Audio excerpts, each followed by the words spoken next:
Ngayong gabi, tahimik na ang lungsod sa labas. Tanging ang malayong busina na lang ng mga truck na naghahatid ng kalakal ang naririnig mula sa malalayong sangandaan ng Metro Manila. Nakaupo ako sa dilim ng aming silid. Ang madilaw na liwanag mula sa streetlight sa labas ay sumisilip sa siwang ng kurtina, sapat na para maaninag ang mukha ni Clara. Mahimbing siyang natutulog, ngunit kahit sa kanyang pagtulog, bakas pa rin ang magkasalubong niyang kilay, tila may dala siyang mabigat at hindi nakikitang dalahin. Dahan-dahan kong hinawakan ang mga hibla ng kanyang buhok na may iilang pilak na rin dahil sa pagod. 8 taon isang panahong hindi naman ganoon kahaba sa buhay ng tao, ngunit sapat na para nakawin ang kabataan at ganda ng isang babae. Ang kamay ni Clara na hawak ko ngayon ay magaspang at may mga kalyo. Mga kalyong dulot ng kutsilyo, sangkalan, mga matapang na sabon panlinis, at libu-libong gawaing bahay na walang katapusan at paulit-ulit sa loob ng bahay na ito. Araw-araw, tinatanong ko ang aking sarili kung ano ang ginawa ko sa maganda at masiglang babaeng minahal ko 8 taon na ang nakararaan. Ipinagmamalaki ko noon na ako ay isang mabuting asawa, ngunit ang katotohanan ay napakalupit. Ang aking alaala ay bumalik sa araw na iyon, 8 taon na ang nakalipas. Noon, kami ay mag-asawang bagong kasal pa lamang na nakatira sa isang maliit at magulong inuupahang apartment sa Manila. Si Clara noon ay isang masigla, may tiwala sa sarili, at mahusay na sales manager. Siya ang pinakamaliwanag na bituin sa aking mga mata. Noong araw na lumabas siya sa banyo, hawak ang pregnancy test na may 2 guhit, luhaan dahil sa labis na kaligayahan, binuhat ko siya at inikot sa hangin. Ngunit kaakibat ng saya ng pagiging magulang ay ang mabigat na pasanin ng pang-araw-araw na gastusin. Ang boss ni Clara noon ay nagsimulang maging mahigpit nang malaman nitong buntis siya. Pinilit siyang magtrabaho ng husto. Pinapupunta sa mga malalayong probinsya para sa fieldwork at pinagpupuyat sa mga report. Sa tuwing nakikita ko ang aking asawa na namumutla at nangangayayat dahil sa morning sickness, nadudurog ang puso ko. Isang gabi, habang umiiyak si Clara sa harap ng kanyang laptop dahil sa labis na pagod, niyakap ko siya at sinabi ang mga salitang akala ko noon ay patunay ng pagiging isang tunay na lalaki. Hinaplos ko ang kanyang buhok at buong giting kong sinabi, "Mag-resign ka na. Magpahinga ka muna sa bahay at alagaan ang anak natin. Ako nang bahala sa lahat. Kaya ko tayong buhayin." Napakadaling bigkasin ng pangakong iyon, dala ng pride ng isang batang lalaking gustong protektahan ang kanyang pamilya. At nanalig sa akin si Clara. Tinalikuran niya ang kanyang magandang karera at ang mga oportunidad sa promosyon na pinaghirapan niya ng dugo at pawis simula pa noong kabataan niya. Pumasok siya sa likod ng pinto ng aming tahanan. Ibinigay sa akin ang malawak na kalangitan upang ako ay makalipad. At sa totoo lang, natupad ko naman ang panlabas na bahagi ng pangakong iyon. Nagpakasubsob ako sa trabaho tulad ng isang gamu-gamo, mabilis na na-promote, kumita ng malaking pera, nakabili ng malaking townhouse sa isang sikat na subdivision, at nakabili ng magarang sasakyan. Maaga akong umaalis, at gabi na kong umuwi, nalunod sa mga papuri ng aking mga kasamahan sa trabaho at sa paghanga ng mga kliyente sa mga dinner meeting. May mga gabing umuuwi akong lasing na lasing pagkatapos ng pakikipag-inuman sa mga kasosyo. Tahimik na naghahanda si Clara ng maligamgam na tubig para punasan ang aking mukha. Ang tanging nasasabi ko lang sa kanya, habang ako'y sumusuray ay, "Matulog ka na. Sapat ang pera ko para mabuhay kayo ng marangya habang buhay." Isinuot ko sa aking sarili ang marangyang kasuotan ng pagiging haligi ng tahanan. Binigyan ko ang aking sarili ng karapatang magdesisyon sa lahat ng bagay sa bahay. At ang mas masama pa, inisip ko na ang perang ibinibigay ko buwan-buwan ay sapat na para tumbasan ang lahat ng sakripisyo ng aking asawa. Hindi ko man lang naitanong kung nalulungkot ba siya sa bahay o kung napapagod ba siya. Ngunit sa sandaling ito, habang nakaupo rito na tinitingnan ang nanghihinang anyo ni Clara, napagtanto ko kung gaano ako kalaki nagkamali.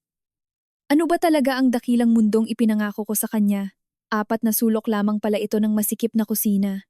Ito ay ang mga mahahabang araw na umiikot sa diaper, gatas, at mga pagkaing inihahanda, ngunit ibinabalik din sa refrigerator dahil abala ako sa pakikipag-dinner sa mga kliyente. Habang ako ay nakasuot ng plansadong mamahaling suit at may pabango tuwing umaga bago umalis, ang asawa ko naman ay nakasuot ng lumang duster na kupas ang kulay, may mantsa ng mantika at amoy patis o bagoong. Ipinagmamalaki ko na kumikita ako ng pera, Ngunit nakalimutan kong isinakripisyo ni Clara ang kanyang kinabukasan, karera, pakikipagkapwa-tao, at sariling kalayaan para lamang maging panatag ako sa pagbuo ng aking pangarap.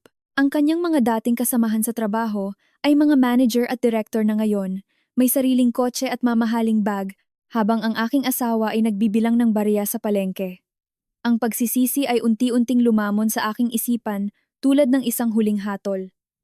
Masyadong matagal kong nakalimutan ang aking asawa.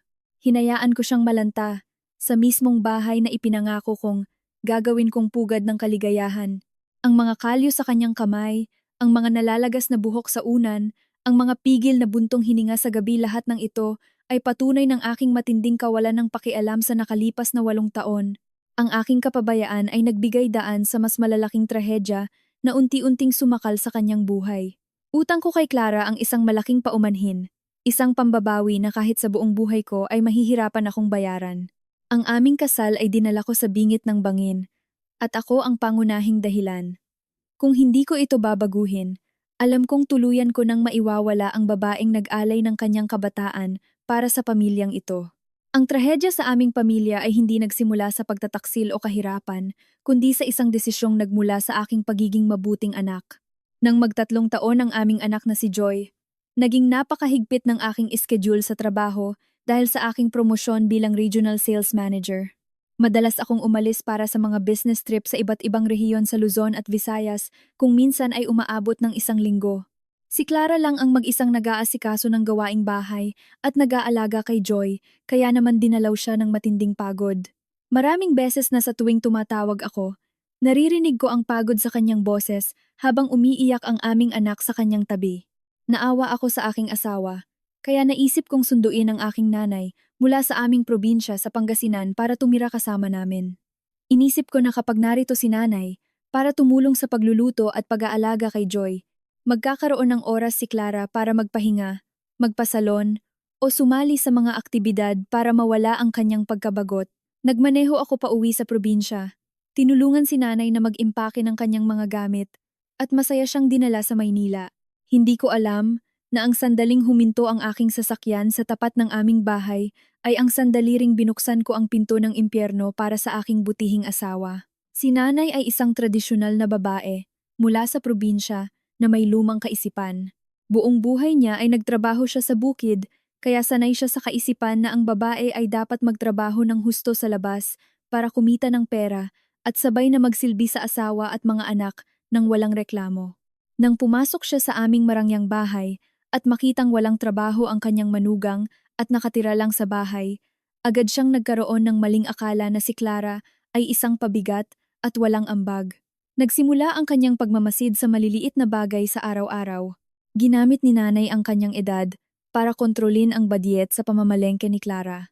Araw-araw, binubulatlat niya ang bawat gulay at isda. Binubuksan ang refrigerator para tingnan kung ano ang binili ng kanyang manugang. Nagrereklamo siya kapag bumibili si Clara ng mamahaling baka o imported na prutas para kay Joy, na kesyo nag-aaksaya lang daw ito ng pera ng aking anak. Ipinagmamalaki rin niya sa aming mga kapitbahay na napakahusay ko dahil mag-isang binubuhay ang pamilya, habang ang manugang naman ay nagpapakasasa lang. Naaalala ko pa ang isang gabi ng weekend pagka-uwi ko mula sa trabaho. Kakaiba ang tensyon sa loob ng bahay. Nakaupo si nanay sa sofa, itinuturo ang bagong polo shirt na binili ni Clara na nakasampay sa balkonahe. Sa mapanuring tinig, sinabi ni nanay na wala namang trabaho si Clara at umaasa lang sa pera ko, ngunit nagagawa pang bumili ng mamahaling damit. Sinabi niya na noong araw, nagsusuot siya ng may mga sulsing damit at nagtatrabaho. Nang mabigat ng walang reklamo, habang ang mga manugang ngayon ay masyadong spoiled, wala pang kinikita ay marunong nang mag-aksaya ng pera. Sinabi pa niya na ang kinikita ko ay dapat ipunin o ipadala sa probinsya para sa pagpapatayo ng bahay roon at hindi para sa pagpapaganda ng aking asawa. Nakatayo si Clara sa pinto ng kusina, nakatungo ang ulo, at mahigpit na magkahawak ang kanyang mga kamay hanggang sa mamuti ang kanyang mga daliri. Tumingin siya sa akin nang may mapulang mga mata, isang tingin na nagmamakaawa para sa katarungan mula sa kanyang asawa. Nang ano ang ginawa ko? Umiwas ako. Dahil sa pagod sa trabaho at takot sa gulo sa pamilya, pinili kong umiwas. Natatakot akong masabihang walang galang sa magulang kung sasagutin ko si nanay. Kaya nagmadali akong pumasok sa aking silid tanggapan. Isinarado ang pinto para iwasan ang gulo at hinayaan ang aking asawa na mag-isang humarap sa galit ni nanay sa sala. Nang sumapit ang gabi at tulog na si nanay, kumuha ako ng 5,000 piso mula sa aking pitaka at iniabot kay Clara sa silid. Ibinalita ko sa kanya ang mga pinakahamak na dahilan ng isang lalaki. Sinabi ko sa kanya, kunin mo muna ito, bilhin mo ang gusto mo, pambawi ko sa iyo. Matanda na si nanay, sanay sa matipid na pamumuhay sa probinsya. Pagpasensyahan mo muna siya para walang gulo sa bahay. Bilang manugang, kailangan mong magtiis. Kapag wala na siya balang araw, babawi ako sa iyo. Tiningnan ako ni Clara ng may madilim na paningin. Hindi niya tinanggap ang pera, tinabig ang kamay ko, at tahimik na tumalikod, nagkumot hanggang sa ulo. Akala ko ang kanyang katahimikan ay pagsang-ayon at pag-unawa sa aking sitwasyon bilang anak. Nangbut hindi ko alam na sa bawat pagkakataon na pinagsasabihan ko siyang magtiis, unti-unti kong pinupunit ang kanyang paggalang at pagmamahal sa akin. Ginamit ko ang aking pera para bumili ng huwad na kapayapaan, habang hinahayaan kong tapakan ang dignidad ng aking asawa araw-araw. Ipinasok ko siya sa isang laban na hindi patas, kung saan ako na tagahatol ay palaging pabor sa kanyang kalaban. Nabigo ako bilang isang asawa na dapat ay nagpoprotekta sa kanya. Ang pagtitiis ni Clara at ang aking karuwagan ay nagbigay ng lakas ng loob kay nanay na magmalabis pa. Hindi lang siya huminto sa pangiinsulto kay Clara, kundi nagsimula na ring magtanim ng masasamang kaisipan sa isip ng aming 7 taong gulang na anak na si Joy. Si Joy noon ay napakalapit sa kanyang ina. Dati, sa tuwing uuwi siya galing sa paaralan, agad siyang tatakbo sa kusina para yakapin si Clara at masayang magkuwento tungkol sa kanyang mga kaklase at ipakita ang kanyang mga matataas na marka. Madalas din siyang tumutulong sa paghahanda ng hapagkainan. Palaging ibinibigay ni Clara ang pinakamagandang alaga sa kanya, inaayusan ang kanyang buhok, ipinagluluto ng paborito niyang pagkain at tinutulungan sa kanyang takdang aralin gabi-gabi. Ngunit simula nang tumira si nanay kasama namin at patuloy na lasunin ang isip ng bata ng mga maling pananaw, unti-unting nagbago ang pag-uugali ni Joy. Naging madalang ang kanyang mga yakap at napalitan ito ng kawalang galang at pag-iwas sa kanyang sariling ina. Napansin ko rin ang kakaibang asal sa hapagkainan gabi-gabi. Hindi na nasasabik si Joy sa mga pagkaing iniluluto ni Clara. Isang araw, nagluto si Clara ng masarap na sopas, ngunit sumimangot si Joy, itinulak ang mangkok, at nagsabing, ang tabang naman nito, ang lambot pa ng gulay. Buong araw ka lang naman sa bahay, bakit pati simpleng ulam hindi mo pa maayos? Pagod si Papa sa trabaho, tapos ganito ang kakainin natin. Nagulat ako sa kanyang inasal, kaya sinabihan ko si Joy na huwag maging bastos sa kanyang ina at pahalagahan ang pagod ng nagluluto. Ngunit agad na nakialam si nanay. Kumuha siya ng masarap na bahagi ng ulam, inilagay sa plato ng kanyang apo at sinabing, tama naman ang bata. Ah, kung hindi masarap, bakit pipiliting kainin? Dahil walang alam na trabaho ang nanay niya, pati utak niyan ay naging mapurol na kahit pagluluto hindi magawa ng tama. Walang sinabi si Clara, tahimik na tinapos ang kanyang pagkain na may kasamang toyo at kanin. At ako naman, muli kong ipinagsawalang bahala ang pangyayari. Iniisip na normal lang ito sa isang bata na mahilig manggaya sa nakatatanda at balang araw ay maiintindihan din niya ang lahat. Ang kasukdulan ng lahat ay nangyari noong isang hapon ng Biyernes. Umuwi ako ng maaga dahil sumasakit ang aking ulo sa tindi ng stress sa trabaho. Tahimik ang bahay noon. Marahil ay nasa supermarket si Clara para mamili ng mga gagamitin sa buong linggo. Habang naglalakad ako malapit sa kwarto ni Joy, nakabukas ng bahagya ang pinto. Natigilan ako nang marinig ko ang boses ni nanay na nakikipag-usap sa kanyang apo. Nakahiga si Joy habang naglalaro sa kanyang iPad, habang si nanay naman ay nagtutupi ng kanyang mga damit. Ang boses ni nanay ay tila dahan-dahang nagbubuhos ng lason sa murang isipan ng bata na tuluyang nagpabago sa kanyang pagtingin sa sariling ina. Sinabi ni nanay kay Joy na kailangan niyang mag-aral ng mabuti para maging isang boss balang araw at kumita ng malaking pera tulad ng kanyang papa. Sinabihan niya ang bata na huwag gagayahin ang kanyang ina, na nag-aral nga ngunit napadpad lang sa bahay para maghugas ng plato, maglinis ng banyo, at humingi ng bawat barya sa asawa para ipamalengke. Paulit-ulit niyang sinasabi na ang taong walang kinikitang pera ay walang silbi at pabigat lamang at ang papa lang ni Joy ang dakila dahil siya ang nagbibigay ng pagkain at tirahan. Idiniin pa niya na sapat ng mahalin at sundin ni Joy ang kanyang papa at sinanay dahil ang kanyang ina ay tila isang estranghero na walang ambag sa pamilya at kapag tumanda na ay magiging pabigat lang sa mga anak. Nanigas ako sa aking kinatatayuan nang marinig ko ang mga salitang iyon. Umakyat ang galit sa aking ulo at buong lakas kong binuksan ang pinto. Tinanong ko si nanay kung bakit niya itinuturo ang mga ganitong kawalang galang sa bata. Bakas sa mukha ko ang galit habang sinasabi kong sinisira niya ang pagkatao ng kanyang apo. Ngunit hindi man lang natakot o nagpakita ng pagsisisi si nanay. Tiningnan niya ako ng matalim, hinampas ang kama at sumagot, "Nagsasabi lang ako ng totoo. Nagpapakapagod ka sa labas para magdala ng pera, habang ang asawa mo ay hayahay lang sa bahay at nagpapaganda ng kuko. Naaawa ako sa iyo bilang anak ko, kaya tinuturuan ko ang apo ko na maging mapagpasalamat sa ama niya." Sasagot na sana ako at ipagtatanggol si Clara, ngunit biglang tumunog ang aking telepono. Tawag ito mula sa aming branch director na nag-uutos sa aking pumasok sa isang biglaang online meeting para ayusin ang isang issue sa nawawalang delivery ng mga kalakal. Ang aking masamang gawin na unahin ang trabaho kaysa sa pamilya ay muling nangibabaw, nilamon ang aking tungkulin bilang ama. Tumingin ako sa aking orasan, bumulong ng mahinang babala kay nanay na huwag nang uulitin iyon, at nagmadaling pumasok sa aking opisina. Muli akong tumakbo. Dahil sa aking karuwagan, hinayaan kong malunod ang aking anak sa mga maling turo ni nanay at hinayaan kong mabasag ang imahe ng isang mapagmahal na ina sa paningin ng kanyang anak. Utang ko sa batang iyon ang tamang paggabay at utang ko sa aking asawa ang pagtatanggol laban sa aking sariling ina. Ang anumang pasanin ay may hangganan. At ang huling patak ng tubig na nag-apaw sa baso ay nangyari noong isang napakainit na weekend. Noong araw na iyon, nagkaroon ng matinding lagnat si Clara dahil sa virus. Simula pa noong gabi, ubo siya ng ubo, umabot sa 39.5 degrees ang kanyang lagnat at nanghihina ang kanyang buong katawan. Nang sumapit ang umaga, uminom si Clara ng gamot sa lagnat at nahiga sa kama, balot na balot ng kumot dahil sa panginginig. Nakaramdam ako ng awa sa aking asawa. Ipinaghanda ko siya ng maligamgam na tubig at sinabihang magpahinga lang at huwag mag-alala sa anuman dahil ako na ang mag-o-order ng pagkain para sa pamilya para sa aming tanghalian. Maayos na sana ang lahat kung hindi lang dumating ang isang hindi inaasahang panauhin na tuluyang sumira sa katahimikan ng aming bahay. Sakto 10:00 ng umaga, tumunog ang doorbell. Binuksan ko ang pinto at laking gulat ko nang makita ko si Direktor Roberto, ang pinakamalaking kliyente ng aming kumpanya, kasama ang kanyang asawa at anak na lalaki. Masayang ngumiti si Sir Roberto, nakipagkamay sa akin ng mahigpit, at sinabing, "Weekend naman ngayon. Ipinamasyal ko ang pamilya ko sa mall malapit dito, kaya naisip kong dumaan sa inyo para mabisita ka."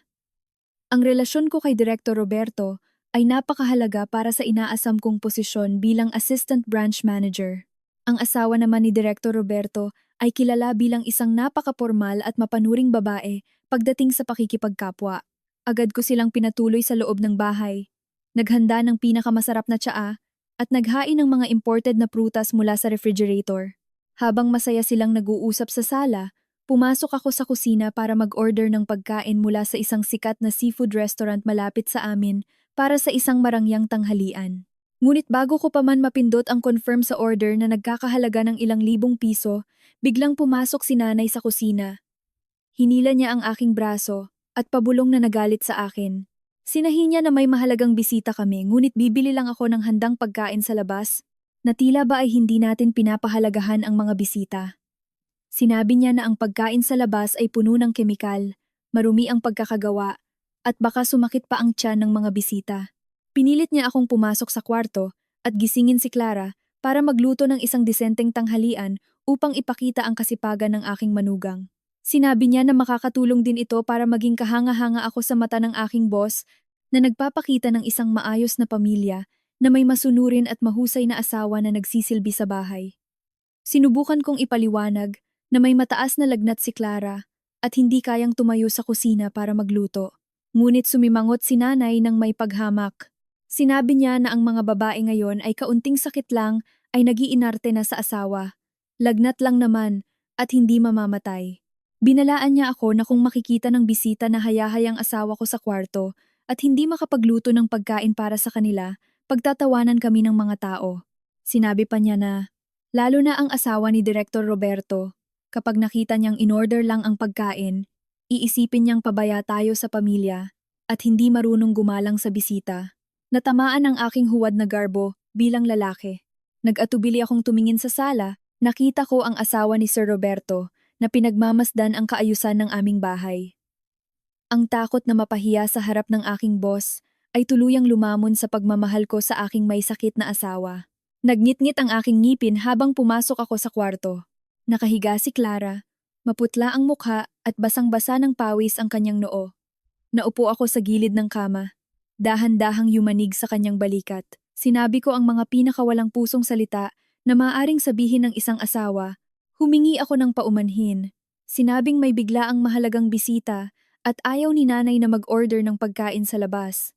Nakiusap ako sa kanya na piliting bumangon at magluto kahit simpleng ulam lang tulad ng adobo o sinigang para sa mga bisita para hindi ako mapahiya. Nangako ako na pagkatapos nito ay ako na ang mag-aayos ng lahat at babawi ako sa kanya.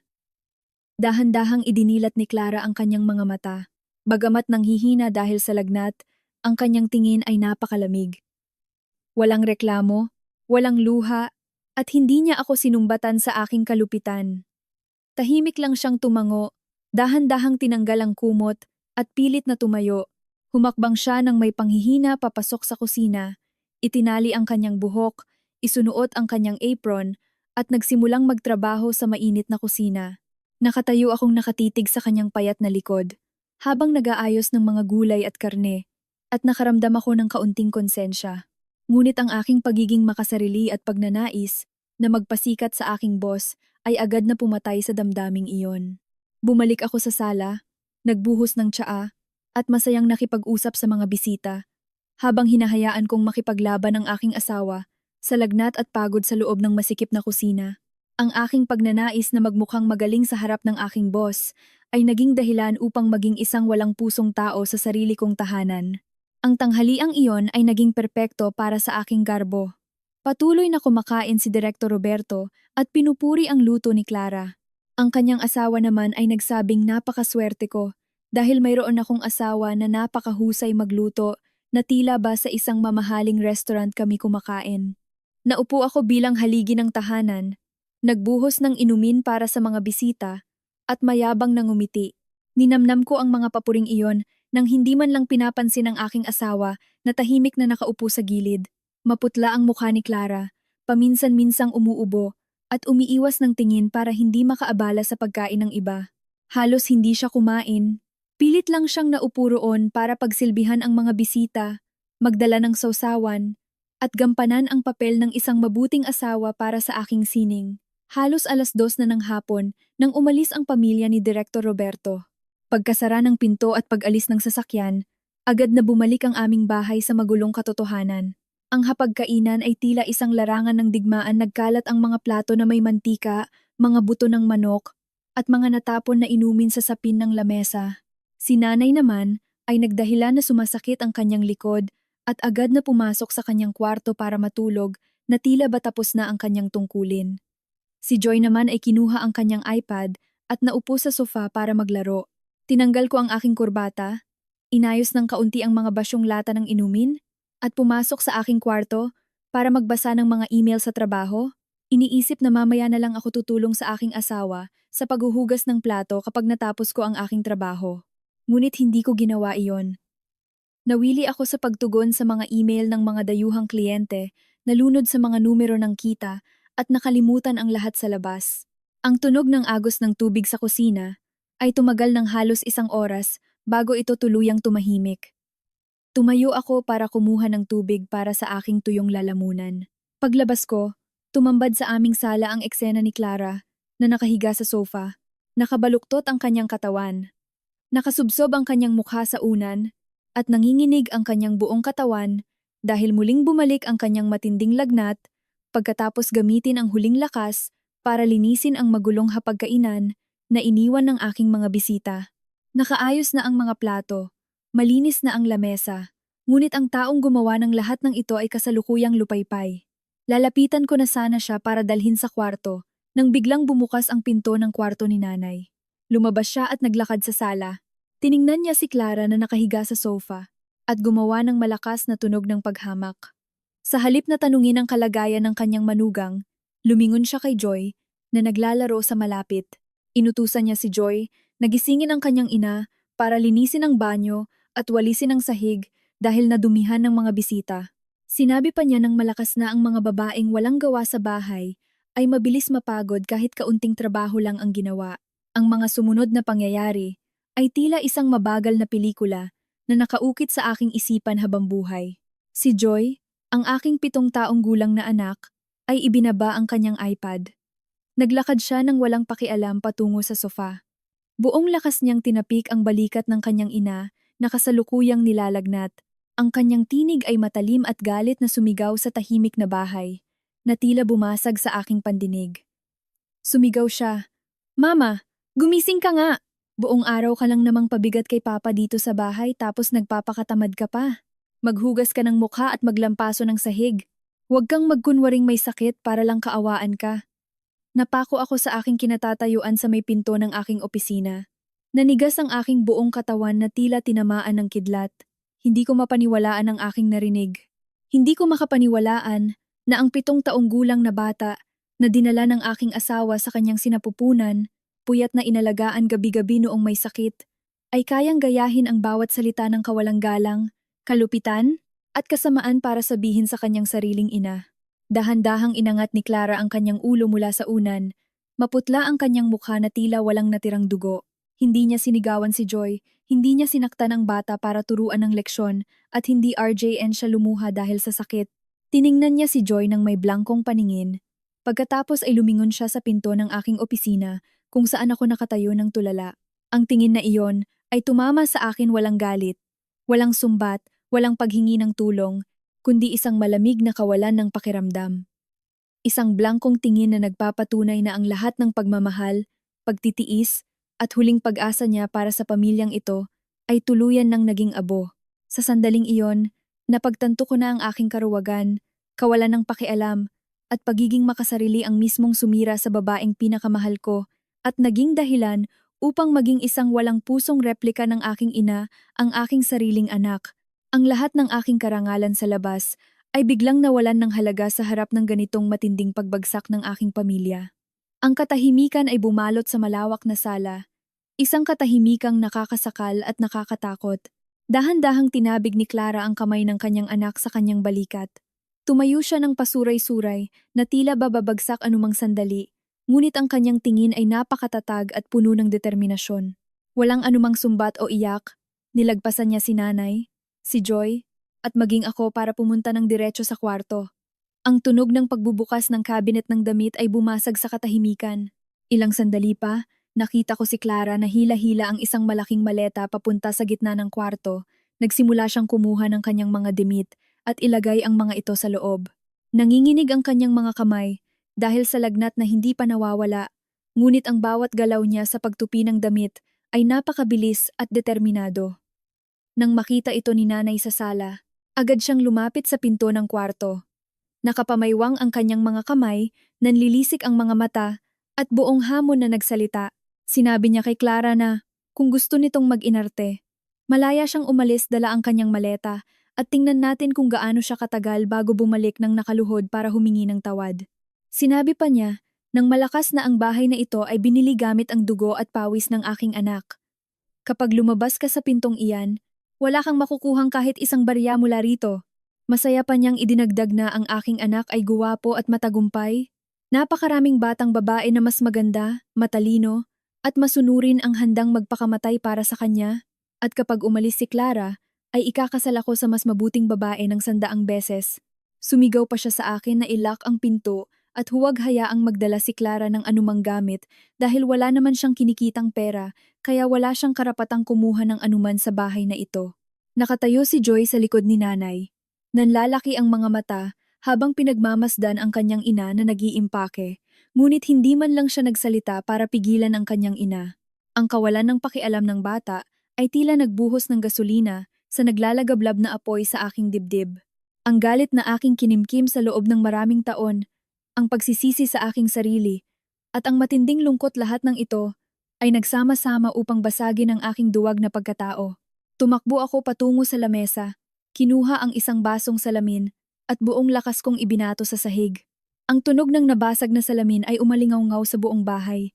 Nanginginig ang buong paligid. Ang matalim na tunog na iyon ay tuluyang nagpatahimik sa pangiinsulto ni nanay. Nagulat siya at napaurong. Nakabuka ang bibig sa tindi ng gulat, habang nakatitig sa akin ang kanyang anak, na dati ay palaging sumusunod sa bawat utos niya. Si Joy naman ay napaurong din sa tindi ng takot. Lumakad ako sa ibabaw ng mga basag na salamin, diretso sa harap ng aking nanay.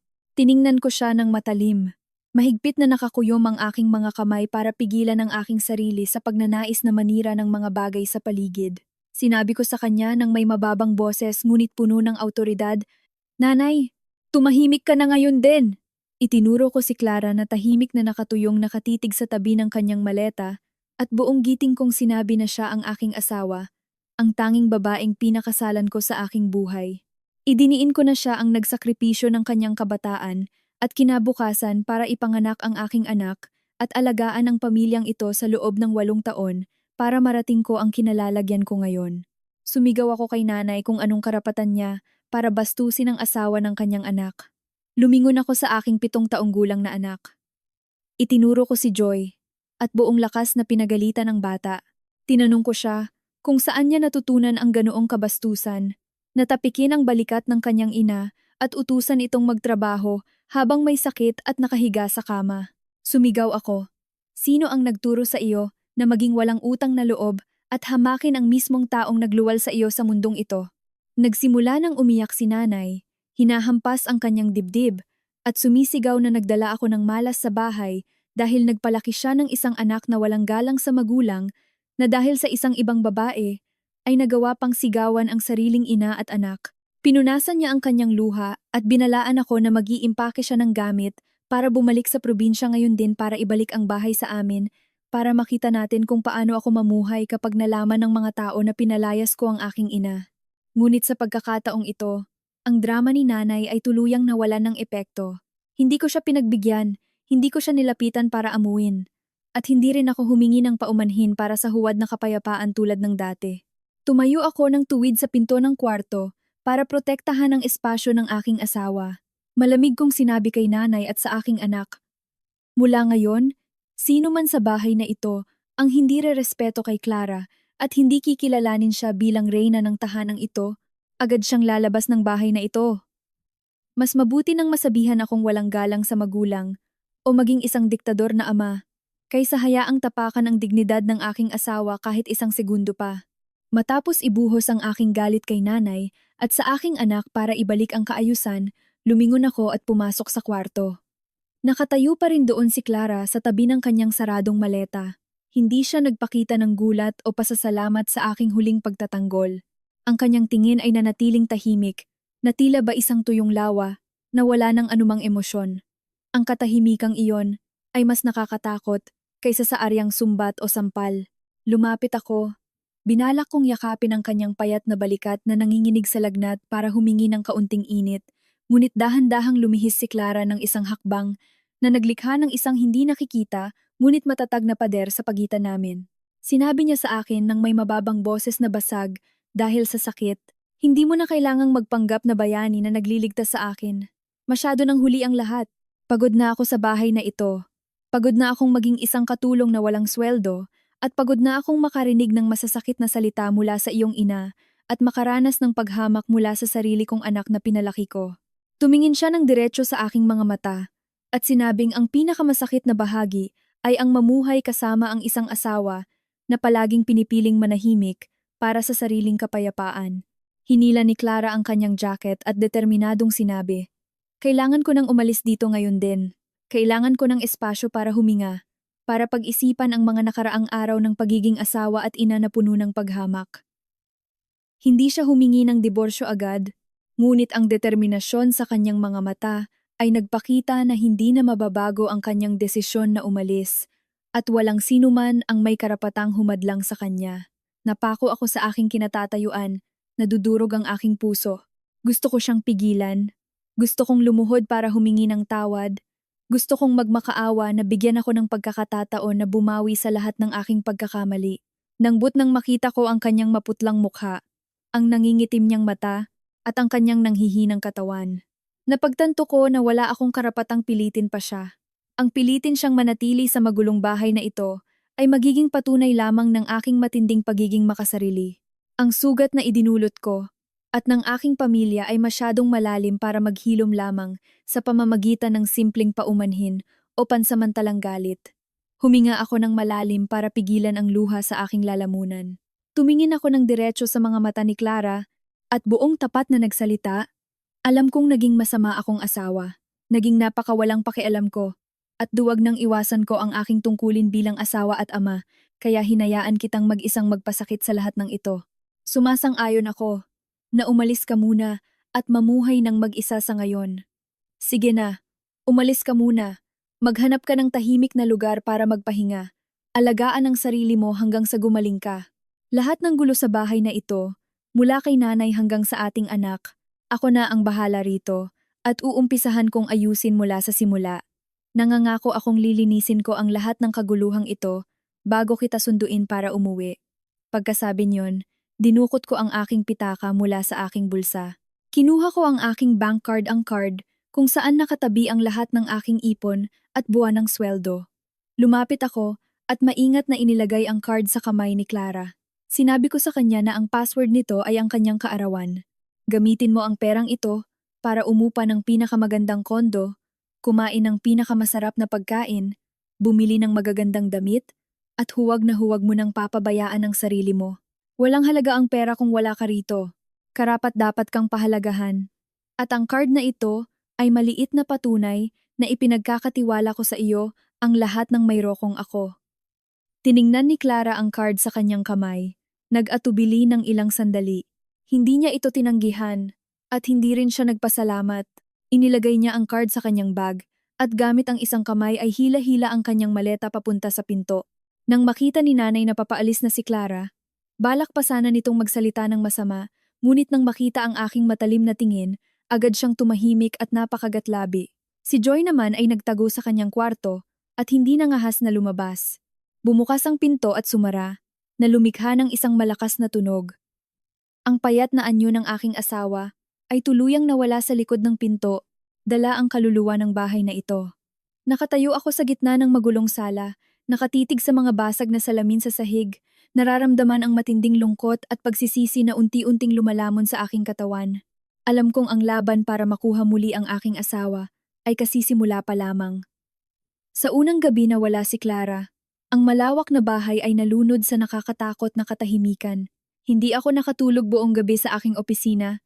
Pinag-iisipan ang bawat hakbang para sa aking plano na ibalik ang kaayusan sa pamilya. Kinaumagahan, lumabas ako sa sala na may malamig at seryosong mukha. Nakaupo si nanay habang nanonood ng TV at nang makita ako ay nagkunwaring nagagalit at lumingon sa ibang direksyon. Naniniwala pa rin siya na ang pag-alis ni Clara ay isa lamang palabas para takutin kami at kapag nawalan na ng pera ay babalik din dala ang kanyang maleta para lumuhod at humingi ng tawad. Sa mapang-insultong tinig, sinabi niya na masyado ko raw kasing pinalaki ang ulo ng asawa ko, kaya ngayon ay inaapakan na kami at dinala pa ang lahat ng pera para magliwaliw at balang araw ay magigising din ako sa katotohanan. Si Joy naman ay nakaupo sa tabi ng kanyang nanay habang hawak ang kanyang iPad, walang pakialam sa pagkawala ng kanyang ina. Tila hindi pa lubos na nauunawaan ng 7 taong gulang na bata ang bigat ng mga nangyari kahapon. Hindi ko pinatulan si nanay. Hinila ko ang upuan at naupo sa tapat nilang dalawa. Tinapik ko ang lamesang salamin para makuha ang kanilang atensyon. Huminga ako ng malalim at nagdeklara ng isang bagong patakaran sa bahay na magsisimula sa mismong sandaling ito. Tumingin ako ng diretso kay nanay at sinabi, "Dahil umalis na ang aking asawa, mula ngayon ay wala nang magsisilbi sa bahay na ito. Hindi ako kukuha ng katulong dahil mahigpit ang aming budget ngayon.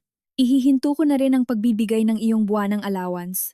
Araw-araw, bibigyan kita ng sapat na pera para sa pamamalengke, nakatumbas ng halagang ibinibigay mo kay Clara noon, walang labis, walang kulang. Itinuro ko ang mga magugulong bahagi ng bahay, at isa-isang hinati ang mga gawaing bahay. Ang lahat ng gawaing ginagawa ni Clara noon ay hahatiin ninyong dalawa ni Joy ngayon. Nanay, ikaw ang bahala sa pamamalengke, pagluluto ng pagkain 3 beses sa isang araw, paglilinis ng bahay, at pag-aayos ng sala.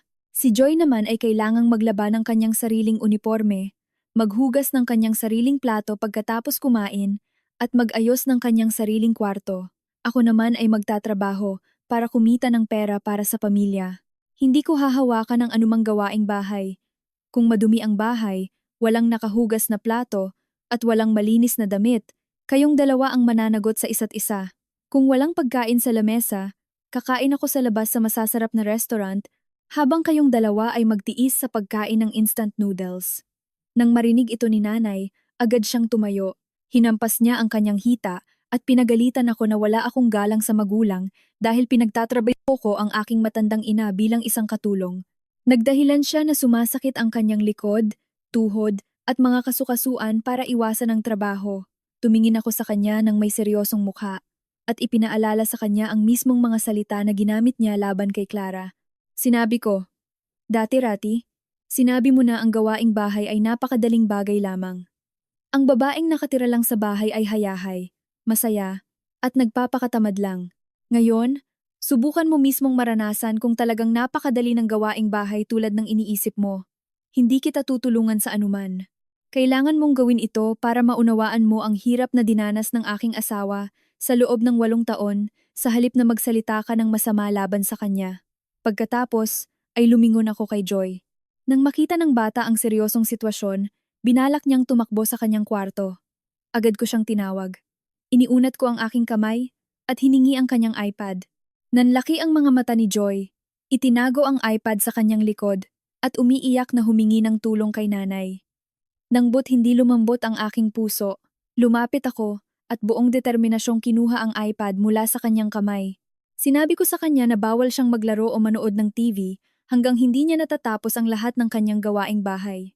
Sinabi ko na oras na para matuto siyang tumayo sa sarili niyang mga paa. Pahalagahan ang pagod ng ibang tao at walang puwang ang pag-upo lamang at pag-asa sa iba para pagsilbihan siya habang buhay. Bago ko kunin ang aking bag para pumasok sa trabaho, lumingon ako muli kay nanay at ibinigay ang aking huling babala. Bawal mong tawagan si Clara para guluhin siya at bawal kang mag-imbento ng kwento para siraan ang iyong manugang sa mga kamag-anak sa probinsya o sa kanyang mga kaibigan. Kung malalaman kong tumawag ka sa aking asawa para guluhin siya, agad kitang ibabalik sa probinsya ngayon din. Walang tawad, walang pakiusap. Nanigas si nanay sa tindi ng galit ngunit hindi na siya nangahas na sumagot dahil alam niyang seryoso ako sa aking mga salita.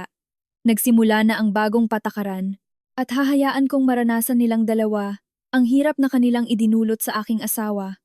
Sa unang 3 araw na wala si Clara, ang magandang bahay namin ay mabilis na naging isang malaking trahedya. Dati, sa tuwing uuwi ako galing sa trabaho, palagi akong tinatanggap ng bango ng lemongrass at lemon oil, malinis na sahig na walang kahit isang alikabok, at masasarap na pagkaing nakahanda sa lamesa. Nangbut ngayon, pagkabukas ko pa lang ng pinto, sasalubong sa akin ang amoy ng kulob na damit na hindi pa nalalabhan, at amoy ng mantika na nagmula sa kusina na hindi pa nalilinis. Tinupad ko ang aking pangako na hindi hahawak sa anumang gawaing bahay. Malamig akong dumaan sa mga nagkalat na sapatos sa pinto at naglakad diretso sa aking kwarto para magpalit ng damit. Nagsimula ng maranasan ni nanay ang hirap.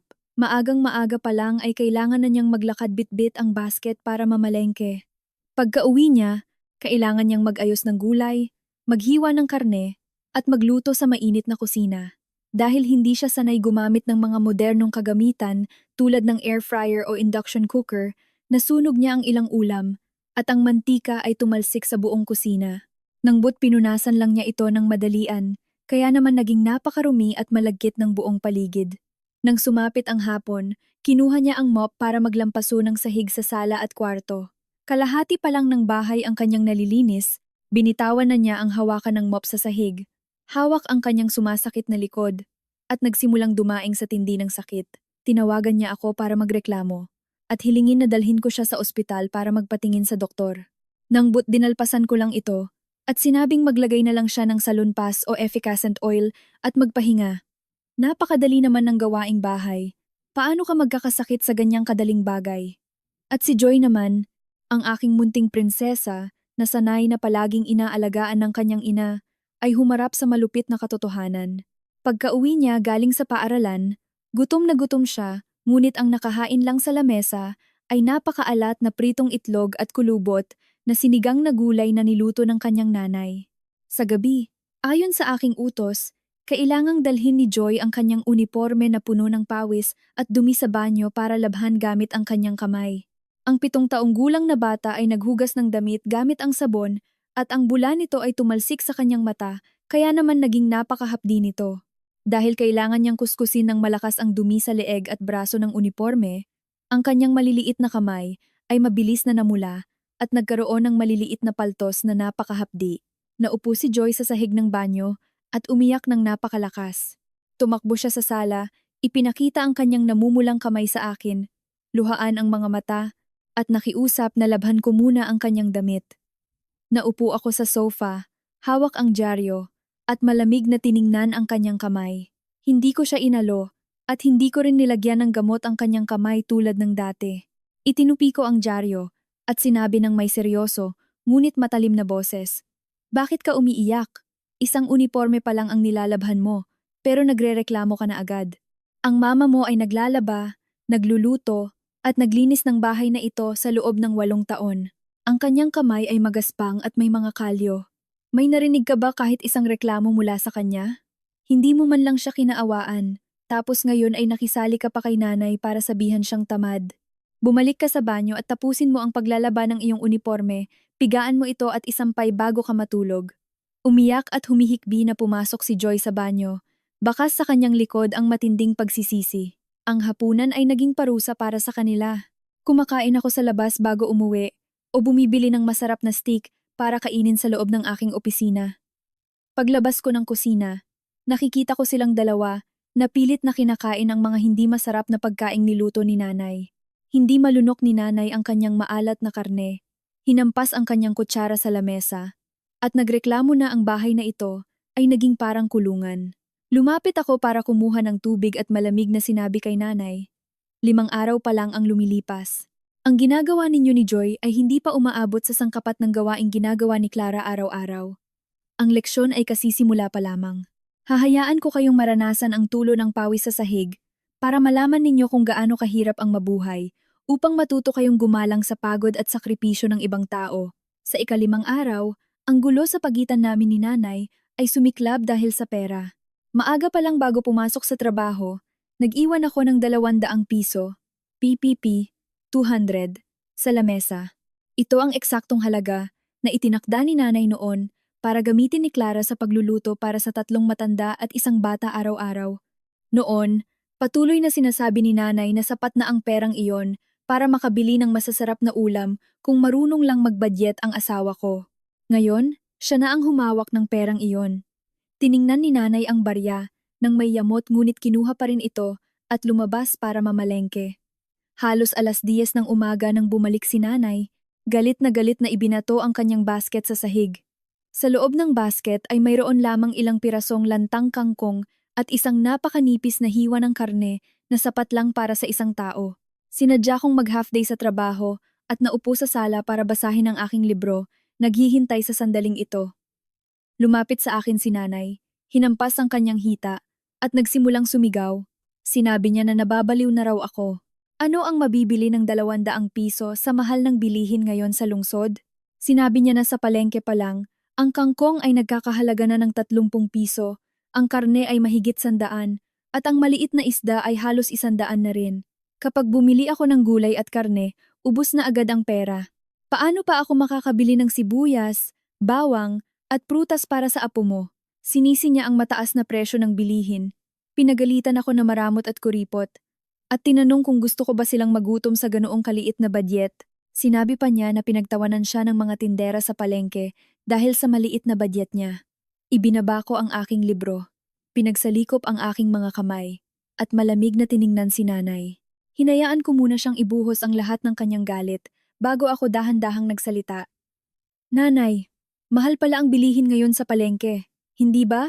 Hindi sapat ang budget para sa 3 ulam sa isang kainan, tama?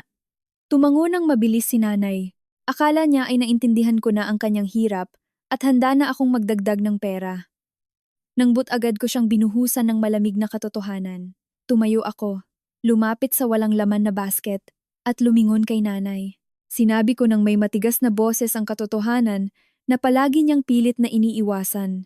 Nanay, tandaan mo, sa nakalipas na mga taon, araw-araw ay 200 piso lang ang ibinibigay mo kay Clara para sa aming pagkain.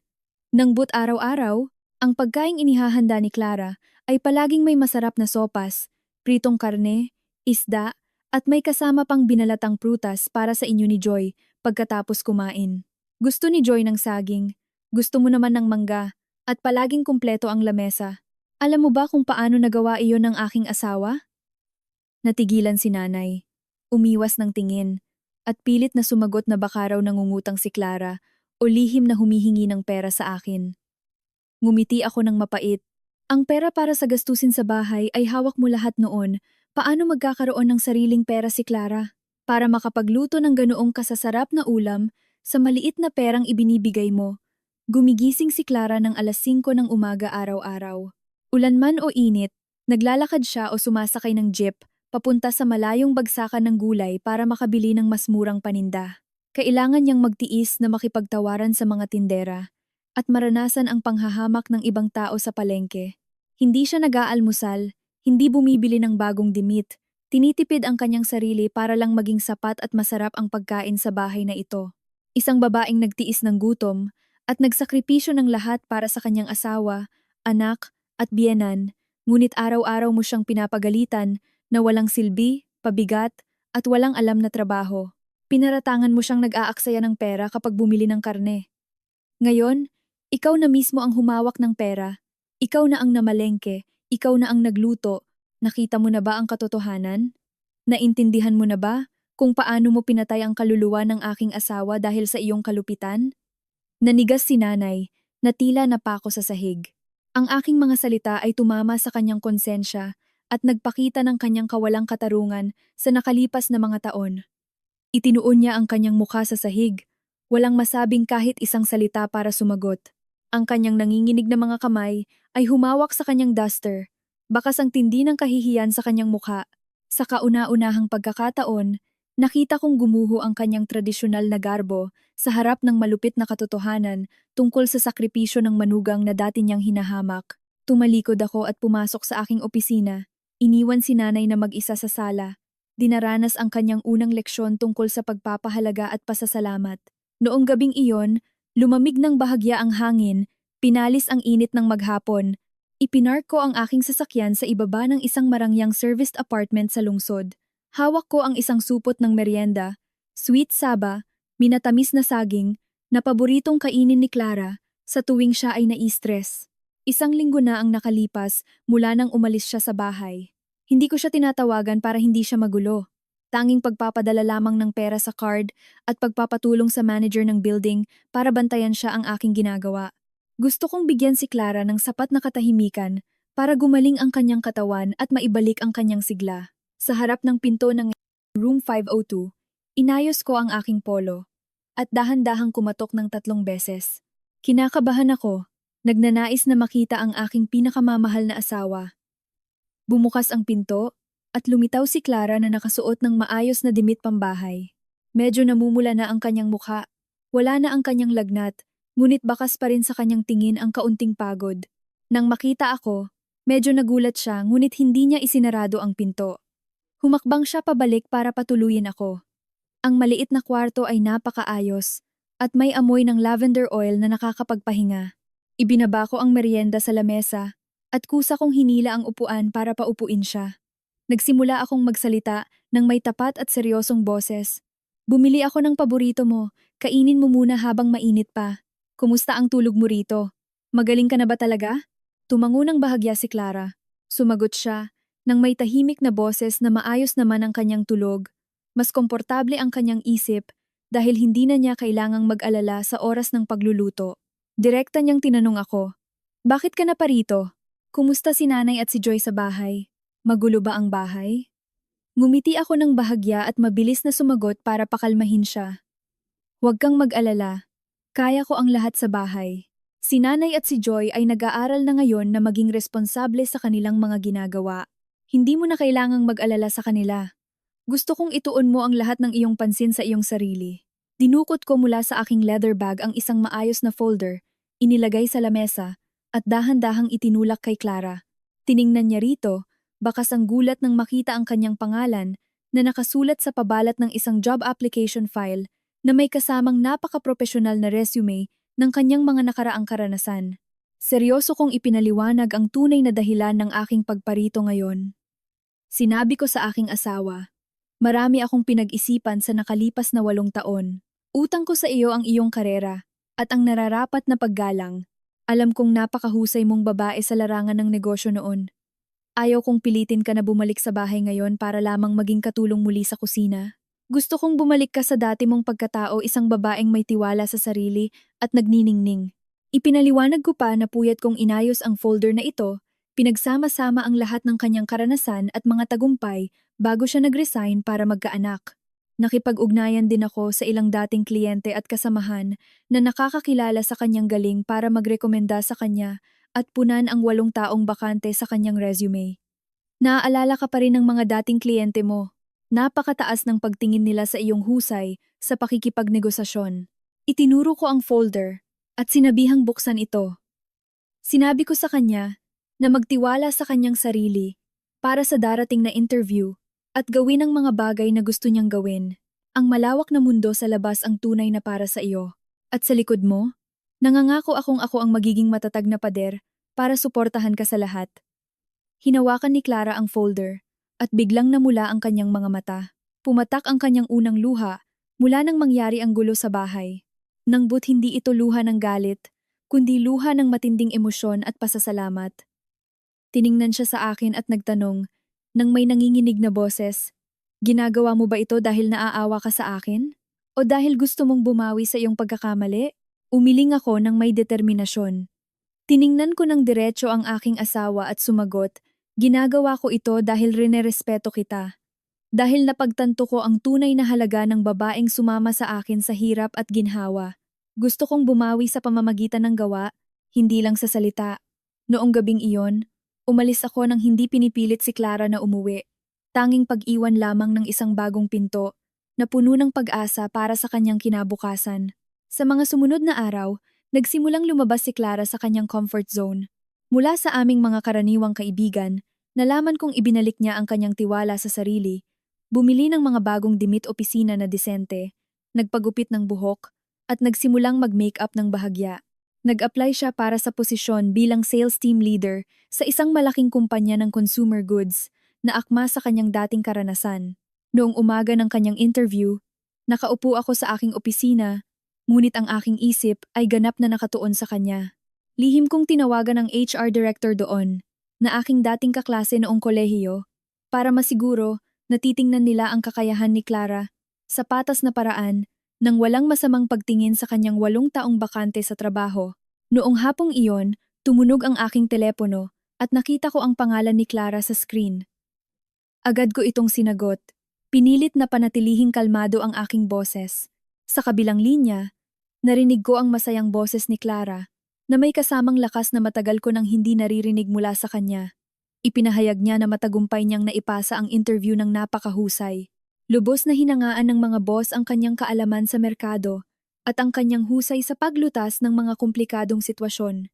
Nagpasya silang tanggapin siya simula sa susunod na linggo na may napakagandang panimulang sweldo at kumpletong benepisyo. Binati ko ang aking asawa, nakakaramdam ng matinding kapurihan sa aking puso. Naisipan kong anyayahan siyang mag-dinner sa labas para magdiwang. Masayang sumang-ayon si Clara. Ang dinner na iyon ay ginanap sa isang marangyang restaurant sa tabi ng Pasig River. Nang pumasok si Clara, hindi ko maialis ang aking tingin sa kanya. Nakasuot siya ng navy blue na dress na nagpakita ng kanyang magandang tindig, maayos ang makeup na nagtago ng kanyang pagod. Ang kanyang mga mata ay nagniningning at may magandang ngiti sa kanyang labi. Ang tiwala sa sarili ay bumalik sa kanya. Binigyan siya ng isang ganap na bagong anyo na napakakaakit-akit. Ang lantang bulaklak sa kusina noon ay tuluyang nang mamukadkad ng buong lakas. Sa hapagkainan, Masayang nagkuwento si Clara tungkol sa kanyang mga plano sa trabaho, ang mga sales strategy na kanyang ihahain sa bagong boss, at kung paano niya palalawakin ang network ng mga kliyente. Nakaupo ako habang nakikinig at nagbubuhos ng alak para sa aking asawa, paminsan-minsan ay nagbibigay ng payo mula sa aking sariling karanasan sa pamamahala. Ang aming pag-uusap ay hindi na tungkol sa pera sa palengke o pagkaantala ng pagtulog, kundi parang dalawang matatag at pantay na taong nag-uusap nang may paggalang sa isa't isa. Napagtanto ko na muli akong nahuhulog ng matindi sa babaeng ito. Tulad ng unang pagkakataon na nakilala ko siya sa universidad noong aming kabataan. Nagsimula nang magtrabaho si Clara. At ang tindi ng trabaho ay naglayo sa kanya sa mga nakaraang sugat. Nakatuon ang kanyang isip sa mga report, pakikipagpulong sa mga kliyente, at pag-aaral ng mga bagong kaalaman. Ang unang perang kinita niya gamit ang sarili niyang kamay, matapos ang 8 taon, ay nagbigay sa kanya ng matinding lakas ng loob. Paminsan-minsan, nagmamaneho ako malapit sa gusali ng kanyang kumpanya, pinagmamasdan siya mula sa malayo, habang lumalabas ng lobby, hawak ang telepono habang nakikipag-usap sa trabaho, mukhang napakahusay at may kapangyarihan. Naunawaan ko na, ang pagbabalik ng kalayaan sa aking asawa, ang pinakatamang desisyon na aking ginawa para iligtas ang aming kasal. Ang lahat ng aking pagsisikap ay unti-unti nang nagbubunga. Habang nagtatagumpay si Clara sa kanyang bagong karera, ang sitwasyon naman sa aming bahay ay tuluyang bumagsak. Ang patakaran na aking ipinatupad ay tuluyang nagpabagsak sa lakas ni nanay. Sa nakalipas na 2 linggo ng pagluluto, paglilinis ng bahay, at paglalaba, kitang-kita ang kanyang pagpayat. Ang galit sa loob niya ay patuloy na lumaki. Sa halip na tanggapin ang kanyang pagkakamali, isinisi niya ang lahat sa kanyang manugang. Isang umaga ng linggo habang umiinom ako ng kape sa sala, ibinato ni nanay ang walis sa sahig ng napakalakas. Nakapamaywang siya at nagsimulang sumigaw ng napakalakas. Galit na hiningi ni nanay na kumuha agad ako ng katulong. Sinabi niya na matanda na siya at naparito para magpahinga, hindi para maging katulong sa bahay na ito. Pinagalitan niya ako na mahina at sunod-sunuran sa asawa, kaya pinapahirapan ko ang aking sariling ina sa paglilinis ng bahay hanggang sa manghina ang katawan. Binalaan niya ako na kung hindi ko pa uuwiin ang aking asawa para lumuhod at humingi ng tawad sa kanya, o kung hindi ako kukuha ng katulong, mag-iimpake siya ng gamit para bumalik sa probinsya ngayon din para makita ng lahat kung gaano akong walang galang na anak. Akala niya ay matatakot ako at hihingi ng paumanhin tulad ng dati. Nang nagkamali siya, malamig kong ibinaba ang aking baso ng kape sa lamesa. Tumayo ako at naglakad diretso sa kwarto ni nanay. Kinuha ko ang kanyang malaking bag, binuksan ang cabinet, at determinadong inilagay ang kanyang mga damit sa loob. Sumunod si nanay, maputla ang mukha sa tindi ng gulat. Nakabuka ang kanyang bibig at nagtanong, "Ano ang ginagawa mong kabaliwan?" Hindi ako sumagot agad. Patuloy pa rin ang aking mabilis na pag-iimpake. Nang matapos, isinarado ko ang bag at dinala ito sa sala. Dinukot ko mula sa aking pitaka ang isang tiket sa bus pabalik ng Pangasinan na binili ko pa noong nakaraang gabi para sa sitwasyong ito. Iniabot ko ang tiket kay nanay at sinabi ng may matatag at seryosong boses, "Bumili ako ng tiket para sa biyahe mo 11:00 ngayong tanghali. Ako na mismo ang maghahatid sa iyo sa terminal ng bus." Sumasang-ayon ako na bumalik ka muna sa probinsya para magpahinga dahil ang masikip na lungsod na ito ay hindi angkop sa iyong pamumuhay. Nang marinig ito ni nanay, bigla siyang naupo sa sahig at nagsimulang umiyak ng malakas. Sinumpa niya ako na pinalayas ko ang aking ina para sa isang tamad na asawa. Sinumbat niya ang kanyang pagpapalaki sa akin hanggang sa maging matagumpay ako, ngunit ganito ang aking igaganti. Lumapit ako, itinayo si nanay, at pinunasan ang dumi sa kanyang dimit. Tumingin ako ng diretso sa kanyang mga mata, at sinabi ang aking tapat na nararamdaman mula sa kaibuturan ng aking puso. "Nanay, mahal kita, at palagi akong nagpapasalamat sa pagpapalaki mo sa akin. Buwan-buwan ay magpapadala pa rin ako ng pera para sa iyong gastusin. Tuwing Pasko at mga okasyon, uuwi kami ng aking pamilya para mabisita ka. Nangbu't hindi na kita maaaring hayaang tumira pa rito. Ang iyong pakikialam ay sumira sa aking maliit na pamilya. Napakarami ng isinakripisyo ng aking asawa. Hindi ko hahayaan ang kahit sino, maging ikaw nanay, na bastusin siya muli. Kailangan mong matutong igalang ang pader ng aking pamilya. Hindi mo maaaring gamitin ang iyong pagiging ina para pakialaman ang aming kasal." Natigilan si nanay. Nakita niya ang determinasyon sa aking mga mata. Alam niyang walang silbi ang kanyang mga luha ngayon. Tahimik niyang binuhat ang kanyang bag at sumakay sa sasakyan kasama ako papunta sa terminal. Sa buong biyahe, walang sinuman sa amin ang nagsalita.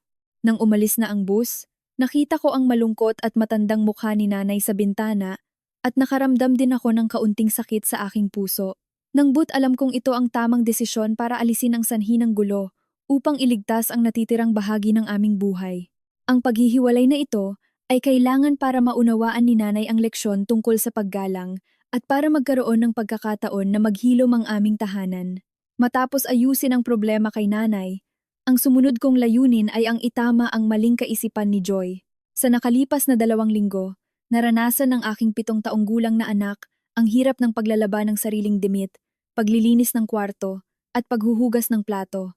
Ang kanyang mga reklamo ay unti-unti nang nawala at napalitan ito ng tahimik na pagtanggap sa bagong patakaran. Nagsimula na niyang maunawaan ang hirap ng mga gawaing bahay na dati ay inaakala niyang madali lamang. Para tuluyan siyang magsisi at maunawaan ang halaga ng kanyang ina, kailangan kong ipakita sa kanya ang ibang mukha ni Clara, isang nagniningning na imahe sa labas ng 4 na sulok ng kusina. Isang hapon ng Biyernes, umalis ako ng maaga sa trabaho at sinundo si Joy sa paaralan. Sa halip na ihatid siya pauwi tulad ng dati, nagmaneho ako diretso sa isang malaking convention center sa gitna ng Makati.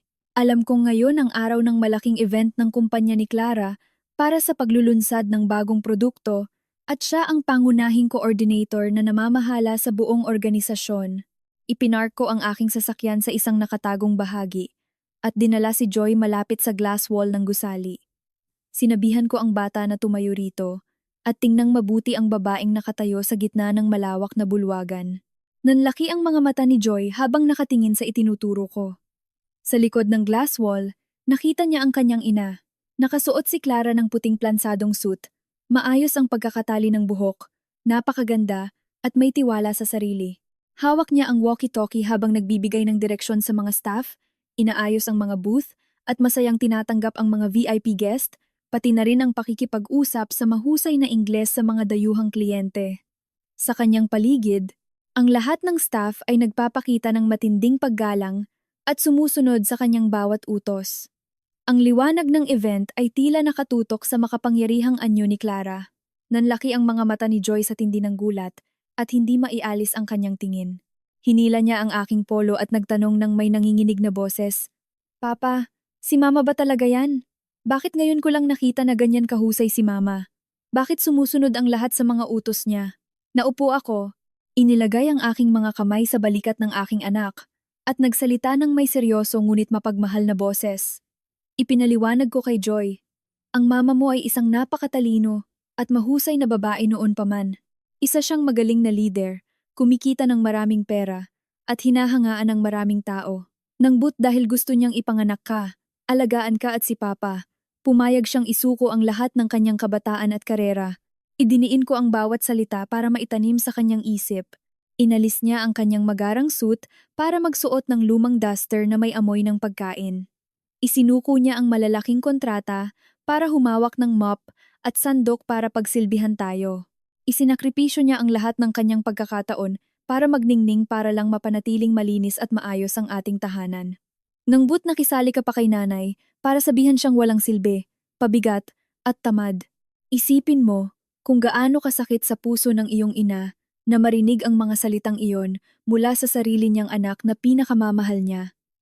Hindi walang silbi ang iyong ina. Siya ang pinakadakilang tao sa bahay na ito. Nang marinig ang aking mga paliwanag, namula ang mga mata ni Joy at nagsimula ng pumatak ang kanyang mga luha ng pagsisisi sa kanyang pisngi.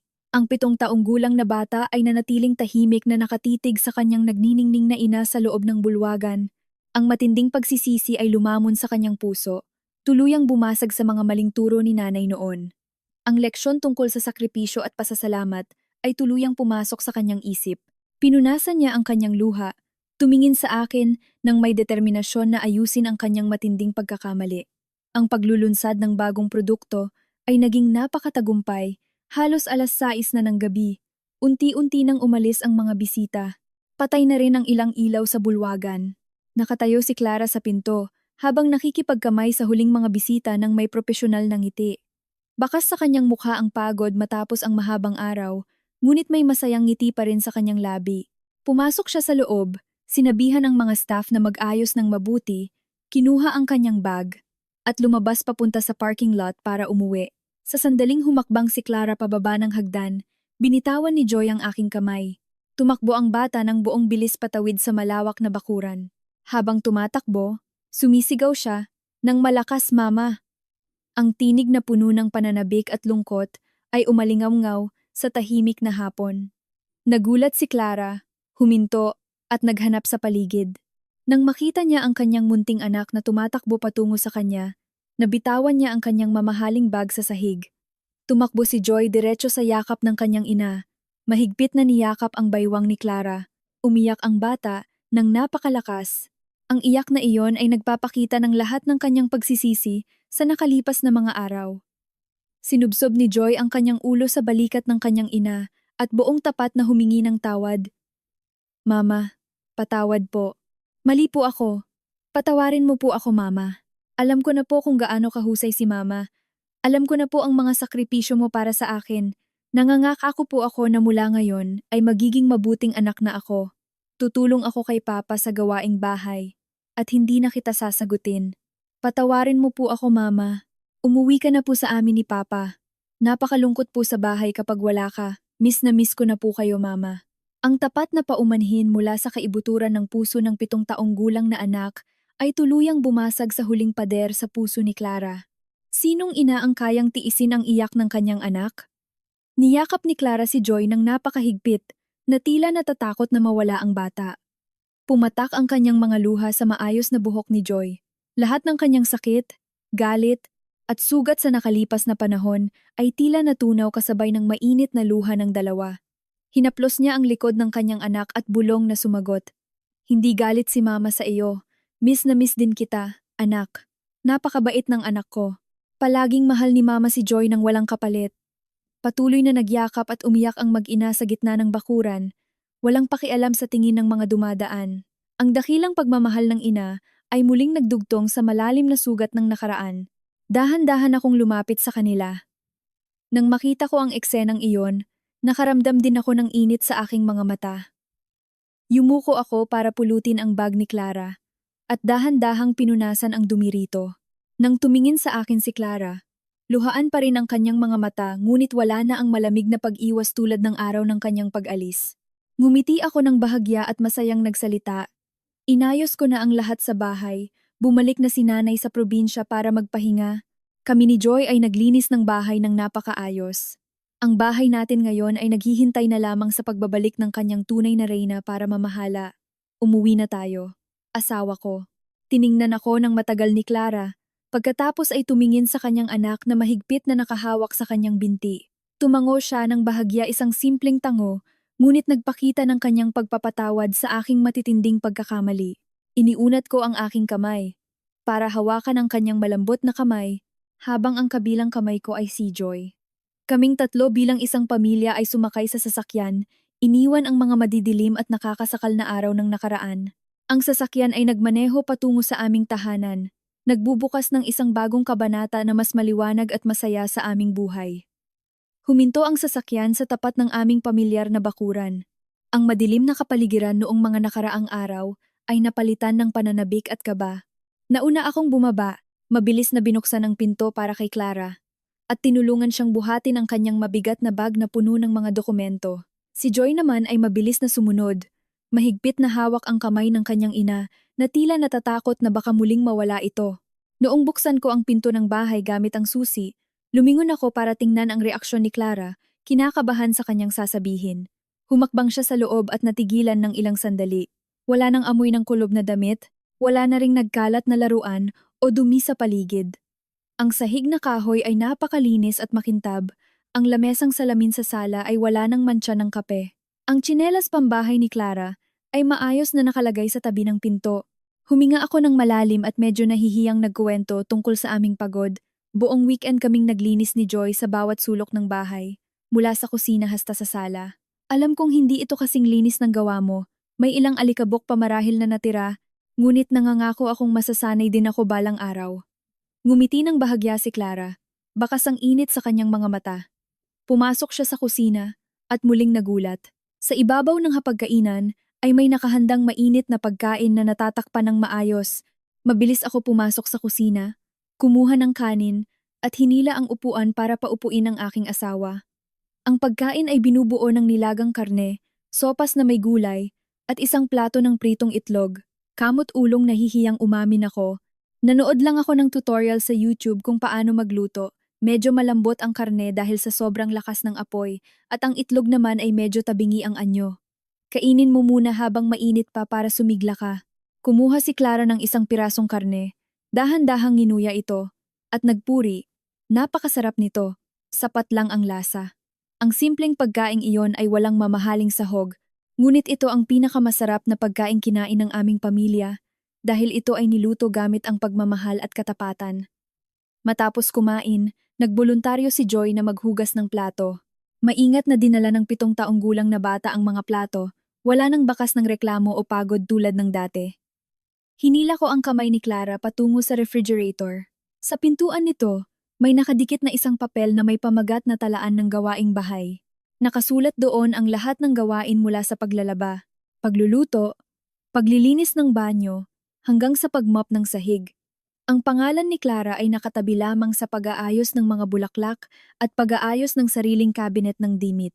Ang natitirang 80% at 50% ng mabibigat na gawaing bahay ay hinati sa aming dalawa ni Joy. Tiningnan ni Clara ang papel. Pagkatapos ay tumingin sa ako, nang may pagdududa ngunit natatawa. Nagtanong siya, "Sigurado ka bang kaya mo ito? Marami ka ring inaasikasong malalaki at maliliit na bagay sa kumpanya araw-araw."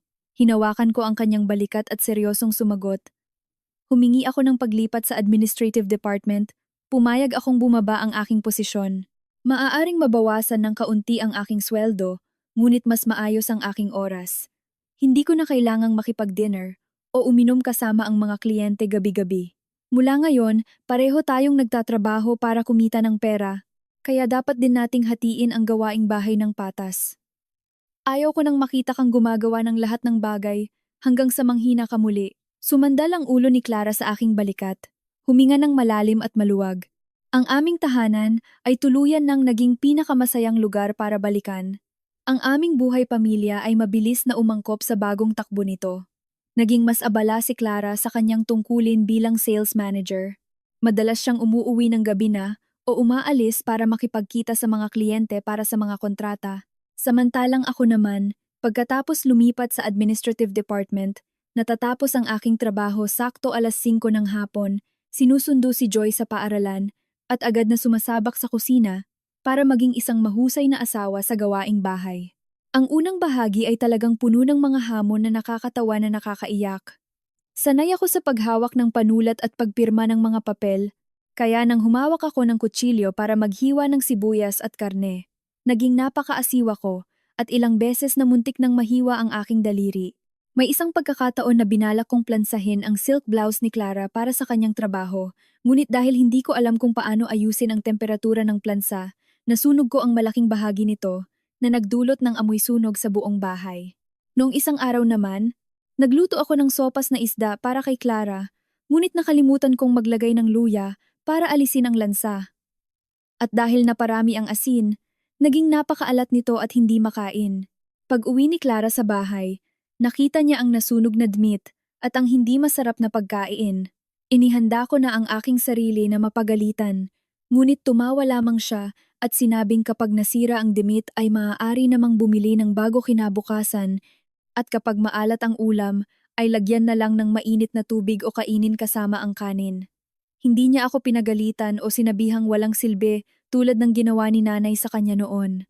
Ang pagpapatawad at pagsuporta ni Clara ay nagbigay sa akin ng higit na lakas ng loob na matutong. Nagsimula akong sumulat ng mga recipe ng pagkain sa isang maliit na notebook sa kusina.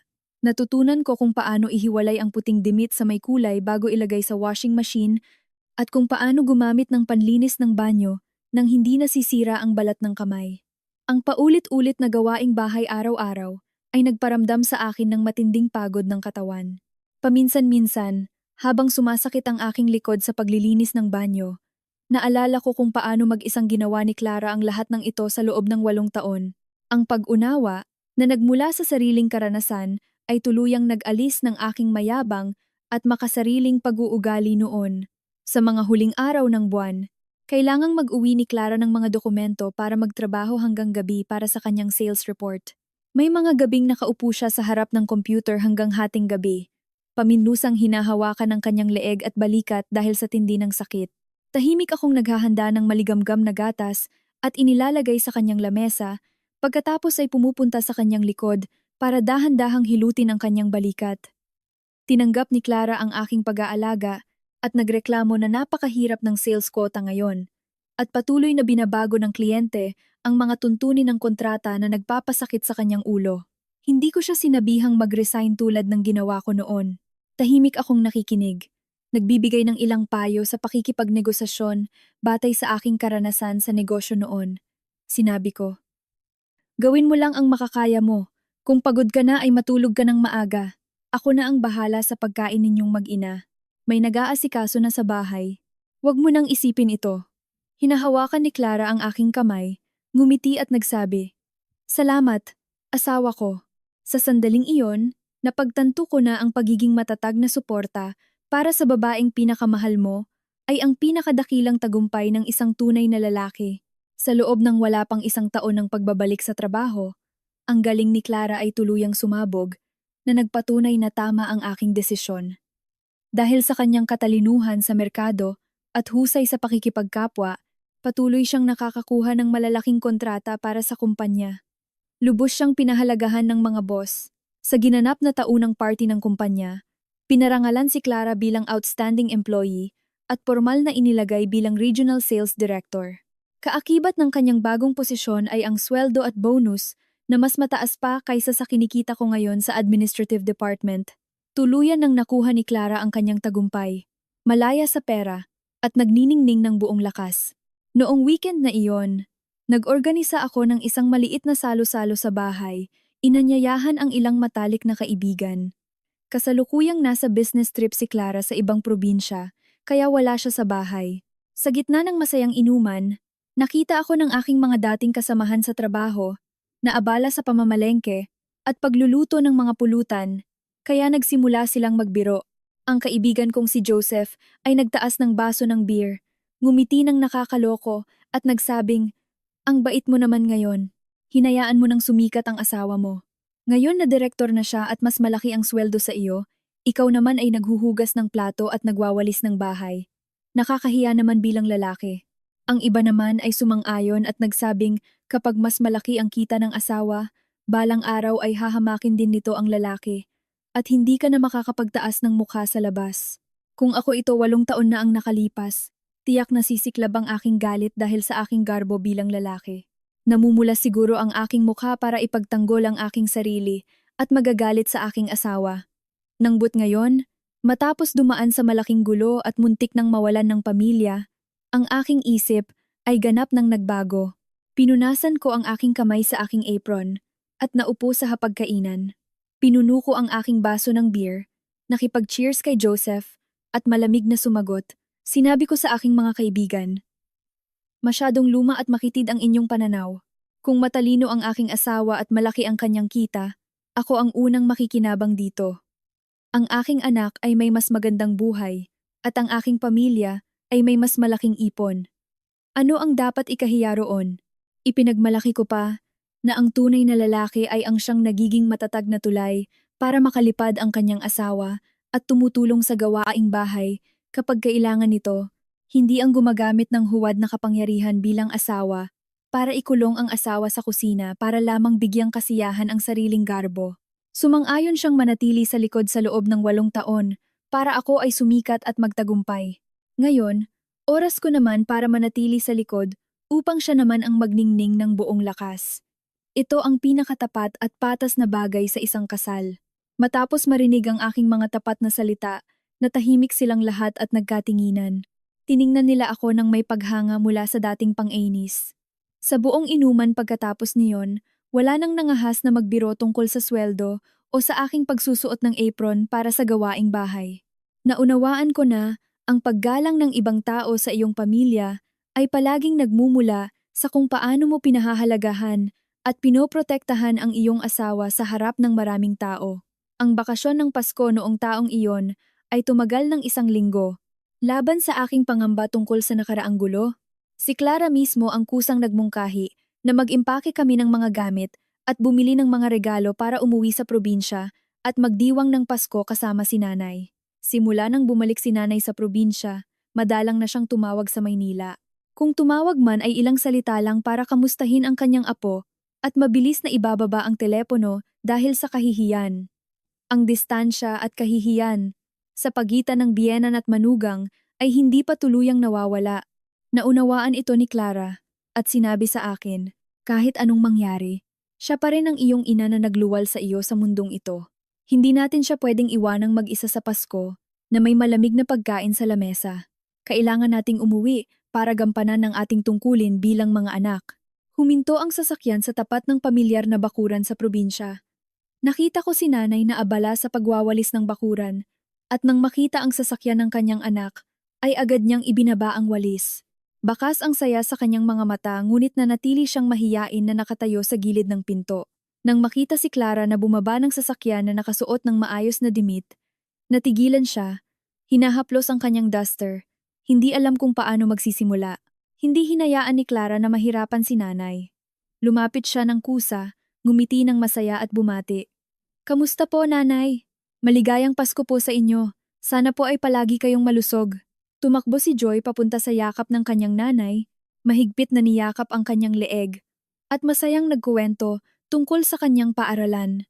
Ipinagmalaki niya na ngayon ay marunong na siyang maglaba ng sariling dimit, magluto ng kanin para tulungan si Papa at si Mama, at napakataas ng kanyang mga marka. Hinaplos ni nanay ang buhok ng kanyang apo, at nagsimula ng manggilid ang luha sa kanyang matandang mga mata. Pagpasok sa bahay, naramdaman ko pa rin ang kaunting kahihiyan sa paligid. Binuksan ni Clara ang sasakyan, kinuha ang mga regalong nakabalot ng napakaayos. Inilagay niya sa harap ni nanay ang isang mamahaling velvet jacket na kulay plum, isang kahon ng gamot sa kasukasuan mula sa ibang bansa, at isang pulang sobre na may makapal na pera. Dahan-dahang hinawakan ni Clara ang kamay ni nanay at sinabi, "Alam ko pong sumasakit ang inyong tuhod sa tuwing lumalamig ang panahon. Naghanap po ako ng gamot na ito mula sa ibang bansa para sa inyo. Sabi ng marami ay napakahusay nito. Inumin niyo po ito araw-araw para sa inyong kalusugan." Siya na mismo ang nagsuot ng jacket kay nanay.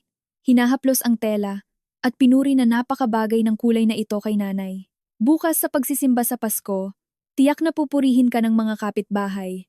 Nang makita ang pamilya ng kanyang anak na masaya at nagkakaisa, ang apo na mabait at marunong magpasalamat, at lalo na ang manugang na dati niyang itinaboy at hinamak, ngunit ngayon ay nagpapakita ng napakalaking pagpapatawad at pagmamahal, hindi na napigilan ni nanay ang kanyang emosyon. Itinuon niya ang kanyang matandang kamay. Nanginginig na hinawakan ang malambot na kamay ni Clara. Ang kanyang mga luha ay patuloy na pumatak sa kanyang kulubot na pisngi. Sumagot siya ng may nanginginig na boses, "Anak, humihingi ako ng 100 paumanhin sa iyo. Noong araw, dahil sa aking lumang kaisipan at sa aking katandaan, nagsalita ako ng napakasasakit na salita na nagpahirap sa iyo. Noong nag-iisa ako rito sa probinsya, pinag-isipan ko ang lahat, at napagtanto ko kung gaano ako kalaki nagkamali. Sana ay patawarin mo ang isang matandang biyena na tulad ko." Umiling si Clara. Maingat na pinunasan ang luha ni nanay. Mahinahon siyang sumagot, "Wag na po kayong umiyak, nanay. Tapos na po ang nakaraan. Hindi ko na po iniisip iyon. Ang mahalaga po ay palagi kayong malusog at masaya ang aming pamilya. Sapat na po iyon para sa akin." Nakatayo ako sa gilid habang pinagmamasdan ang 2 pinakamahalagang babae sa aking buhay na nagiiyakan. Naramdaman ko ang pagkawala ng mabigat na pasanin sa aking dibdib. Ang paggalang at ang pader na aking itinayo ay nagbunga ng napakagandang resulta. Natutunan ni nanay na mahalin at pahalagahan ang kanyang manugang sa tamang paraan, at ang aming pamilya ay nagkaroon ng pinakamasayang Pasko na puno ng kapayapaan. Ngayong gabi, ang maliwanag na buwan ay nagniningning sa mga nagtataasang gusali ng lungsod. Kami ni Clara ay nakatayo sa balkonahe ng aming bagong malawak na kondo na nilipatan namin noong simula ng taon. Ngayong gabi ay isang espesyal na araw ang aming ika-10 anibersaryo ng kasal. Mahimbing na natutulog si Joy sa kanyang sariling kwarto. Sa maliit na lamesa sa balkonahe ay may isang bote ng pulang alak at 2 basong kristal na nagniningning sa ilalim ng dilaw na liwanag ng lampara. Ako mismo ang nagbuhos ng alak, iniabot ang isa sa aking asawa at dahan-dahang nakipag-cheers. Ang tunog ng salamin ay umalingaw-ngaw sa tahimik na gabi. Uminom ng kaunti si Clara, tumingin sa mga naglalakihang sasakyan sa ibaba ng kalsada. Nakasuot siya ng pulang silk dress na napakaganda. Ang kanyang buhok ay nakalaylay sa kanyang balikat, nagpapakita ng kagandahan ng isang babaeng matagumpay sa karera at pamilya. Lumapit ako, niyakap ang kanyang baywang, at isinandal siya sa aking dibdib. Bumulong ako sa aking asawa. Sa nakalipas na 10 taon ng pagiging asawa ko, marami tayong pinagdaan ng hirap at ginhawa. May pagkakataon ba na pinagsisihan mong pinakasalan mo ako? Lumingon si Clara, ngumiti ng masaya at sumagot, ang magsisi, tiyak na mayroon.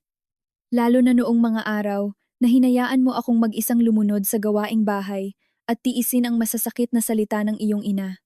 Nangbut hindi ko kailanman pinagsisihan na pinili kita bilang asawa ko. Dahil sa huli, nagising ka rin sa katotohanan.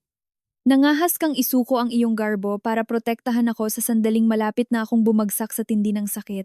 Ang lalaki ay maaaring magkamali, ngunit ang mahalaga ay may lakas ng loob siyang harapin ang sarili at itama ang pagkakamali. Ipinakita mo sa akin ang tindi ng iyong pagkatao. Mas hiningpitan ko pa ang aking yakap, isinasandal ang aking baba sa kanyang balikat. Ang aking isip ay bumalik sa mga madidilim na araw ng nakaraang 8 taon, sa mga pag-aaway, sa mga luha ni Clara, at sa aking huling paggising.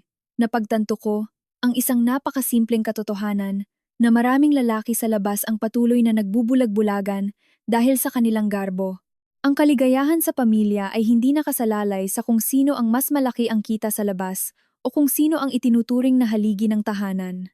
Ang kaligayahan ay hindi rin nagmumula sa tahimik na sakripisyo ng isang babae sa loob ng 4 na sulok ng kusina. Ang tunay na kaligayahan ay nakasalalay sa pagkakapantay-pantay at pag-unawa mula sa puso. Ito ay ang pag-alam kung paano pahalagahan ang bawat tulo ng pawis ng iyong asawa sa kusina, ang pagbaba ng iyong sarili para tumulong sa pagpasa ng gawaing bahay araw-araw.